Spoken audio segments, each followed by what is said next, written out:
I think it's time for something different.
Did you like that? That was me.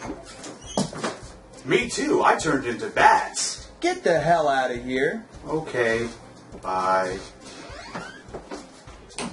Anyway, yay! It's my 3-year anniversary. It's actually kind of crazy to think that after 3 years, people still watch me. Because let's be honest, what set me apart from other YouTubers at the time was the fact that I have a beard. Now they all have beards. So I've decided, for my 3-year anniversary special, I'm going to review a game that nobody else has ever reviewed. That's right. Bet you can't guess what it is. Go ahead. I'll give you about 5 seconds.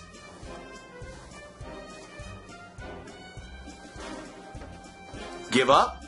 It's called Uprising, Join or Die. And surprisingly enough, I still actually have the manual and the disc. Unfortunately, the disc doesn't exactly work anymore.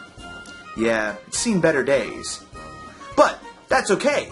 That's what we have other YouTubers' footage for. Right, gang? Before we get to talking about the game itself though, look at what's left of the cover of the disc. Look at that presentation. How badass does this thing look? It looks like it was drawn by a pen, but holy shit! How much more manly could a doodle possibly be? Check out the font for the title. Look at that soldier. Look at that gun. Even his codpiece is like, this game will make you become a man. Seriously, for something they probably slapped together in a few hours, this CD was something I always had to inspect before shoving it into the disk drive. It just looked awesome. But enough of that. Let's actually take a look at the game itself. Uprising, Join or Die is an action hybrid strategy game created by Cyclone Studios where you have control of an incredibly powerful command tank called the Wraith. In the Wraith, you will not only blast away all opposition with an assortment of weapons ranging from flamethrowers and rockets to lightning chain shots and just plain old blasters, but you'll also conquer whole planets with armies of tanks, infantry, and aircraft. And I mean, look at this mighty meaty motherfucker. This thing just looks like it's going to kick your ass. And trust me, it does. One of the things that makes this tank so freaking awesome is the on-the-fly power system configurations you can make, which, if you've ever played Star Wars TIE Fighter, you're very familiar with. In layman's terms, you can assign more power to weapons, shields, or speed. All of this is done with no lag time or cooldowns, so 1 second your Wraith is blasting away buildings with overwhelming blaster shots, and then the next you're zooming across the battlefield at comical speeds. However, I haven't even hit on the actual function of this rippling ride of pure bestial terror. It actually allows you to call in those armies of infantry, tanks, and aircraft. You even can call in buildings and a giant death space laser. That's right, this overpowered panzer of pure pussy destruction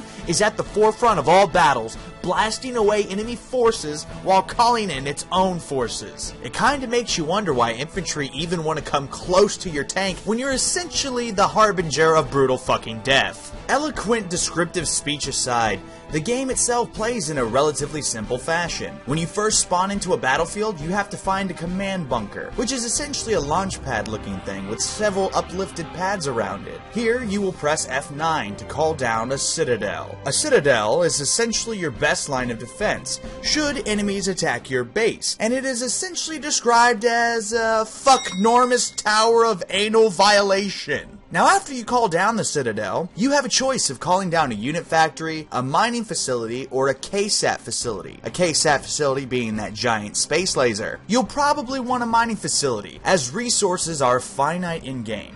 And calling in troops, repairing, and conquering other bases requires resources. After building your citadel and your mining facility, you'll either have 1 or 2 more slots for buildings. I tend to build either bombers or tanks to start out, as they are both incredibly useful. Tanks for engaging ground units and drawing fire, and bombers for completely leveling buildings. After you have built your base, you'll probably be ready to get to fighting. So you'll run across an enemy facility. Now it's time to put your units to work. Boom, call in a tank. Boom, call in a bomber. Pretty fucking simple, right? That's how this whole game plays. But it starts to get insanely difficult in the later portions of the game. Hell, once you start getting into levels where rewards are upwards of 80,000, you'll start to struggle without the power upgrades. And fuck Niflheim. And oh yeah, by the way, you can upgrade your tank with better weapons, or even your units for battle. Unfortunately, I'm unable to record the menu screens where the upgrades take place, but take my word for it, it's there.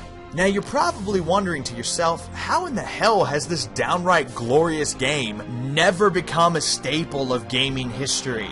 Well, see, this is kind of where the sad part comes in. There's a lot of reasons, actually. Uprising wasn't marketed very well at all. Sales were modest, and critical reception were about the same. The critics liked it, but they felt that the gameplay could feel repetitive, and that at some points it was way too hard, which is reasonable if you are an unmanly child who chews on shoes for excitement. Now I will concede that the game was undeniably tougher than a lot of games at the time, considering this was a time when all games had a certain element of really fucking hard. It should be noted that managing your resources in-game is no easy feat, especially when the waves of enemies charging your various bases around the map are being attacked at the same time. Sacrifices would have to be made, and sometimes sacrificing one of your bases was the only thing you could do to bring down an Imperial base that's been plaguing you for a while. It should also be said that the sequel wasn't really that great, and it didn't help. Its sales sucked, and honestly, I think it just didn't look as cool as the first game. You went from being a rebel fighting the big bad Imperial government to fighting some sort of lame alien race that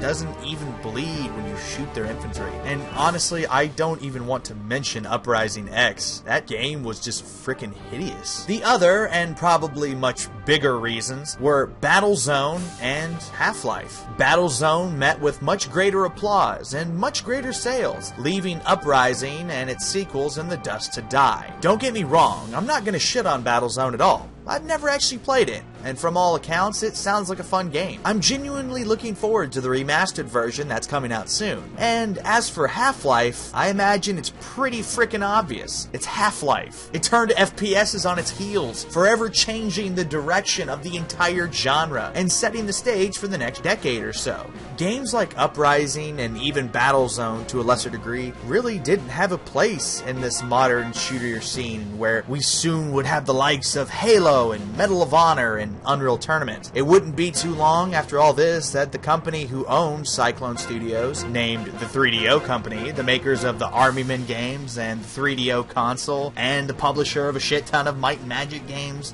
would file for bankruptcy, taking both Cyclone Studios and the Uprising series down with it. To this day, I have no idea who owns the rights to the game. They say it was bought by a mysterious investor who has hidden all the original code on a flash drive that was placed in a giant sealed Tupperware container, then shot to the moon, and then retrieved by passing unawares astronauts who proceeded to hide the flash drive in a hole at the bottom of the sea. However, despite this depressing state of affairs, Uprising Join or Die was never really forgotten, as individuals like me still remember it fondly on our old Windows 95 fatback desktops. And who knows, maybe one day Uprising will get the sequel or the remaster that I truly believe it deserves.